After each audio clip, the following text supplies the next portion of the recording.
makes you feel at home in your sexiness? Laughter. Yeah, and it could be with anybody, right? It doesn't necessarily have to be with my partner or with my husband. It could be with anybody. That always just, it's a serotonin boost. It's a, you know what I mean? Like, it just feels like, all right, Like, for me personally, it's something about, like, buying a new outfit.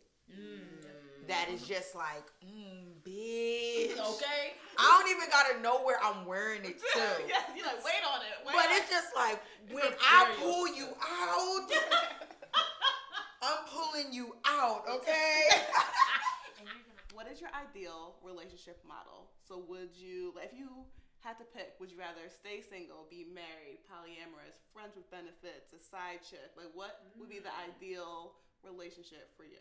I think ideal for me would probably be like a monogamish relationship. You want to explain that? So like a partner, a foundation, like we're building, but like you wanna go but like if we wanna, invite someone in, for pleasure or something like that. Like just in a sexual way, or like in a like adding poly. I know, and that's what I'm like it's so hard because like relationships can exist in so many aspects. Like there's intimate relationships that, romantic relationships that don't involve sex. Yeah. As I've gotten older, as I've grown, as I've educated myself, as I've also gotten to know myself and my own like sexuality, my own, who I am as a person, it has definitely shifted for me to where now, like I said, we would be okay living in two separate places, but like hanging out during the week. Yep. We've had conversations about, okay, well maybe we want to date other people. Yep. But, because we're committed to our family, we're committed to each other. We love, who we are as friends. We love who we are as partners and like co-parenting and stuff. But, in terms of monogamy, we're both kind of like, like we're definitely now in a place where we're very open to like figuring out a framework that would work for us as individuals but also for our family. And that's drastically different than how I was when 10 years ago when I was 27 when we first met and started dating. I want my marriage like that, right? But I feel like it came to be, or my thought process came to be like that because I was in a 10-year relationship with a married man.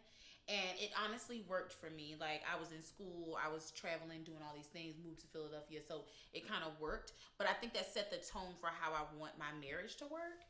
I do want to be married, right? I want a heterosexual normative or whatever that means, like, type of lifestyle. But I do want you to leave and go away Space for 2 and months. freedom. And then you can do whatever you need to do because trust me, I am as well. What would you tell the next generation about sex?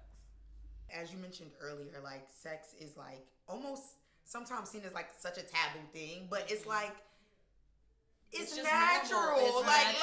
It's normal. literally one of the most natural. Like animals have sex. That's Like animals of all got here. right, Yeah, exactly. literally. Like all Literally. species. Like Yeah. so. Like Yeah. I probably would. Probably just hone in on like the fact that it's okay to like explore it. Yeah. And like educate yourself in your exploration. My husband made a comment the other day, and it made me laugh because I was like, you know what? You're right. If I'd had a different experience growing up, if I'd had supportive parents, if I hadn't gone through a lot of abuse and stuff, I probably wouldn't even be in a heteronormative relationship at this point, right? Like, like a couple years ago, I was able to tell my husband, like, okay, so, I think number one, I'm queer, but I also like understand this definition of being pansexual like very well, right? Yeah. And but that doesn't mean that like I'm in a from the outside what looks like to be a very heteronormative relationship, right? So I don't like present any certain way, but that doesn't mean that I'm not. And I think that if I had been allowed some freedom and and also too just awareness and like education around gender and sexuality, I think maybe it would be express differently in my life at this stage at 37, right? Yeah. So I think that's something that I want to be able to create space for my own kids is, you know, the education, the awareness, and also too just the freedom to like, you know, like just to get different messaging about these things, because the messaging that I had kept me very like this, whereas now at 37 it's more like this, but I kind of feel like there's a lot that I not necessarily missed out on, I just wasn't able to like explore. Yeah, that's the thing about sexuality, and one of the reasons why I asked this question is because sexuality is so deeply personal, but it's so personal and public at the same time.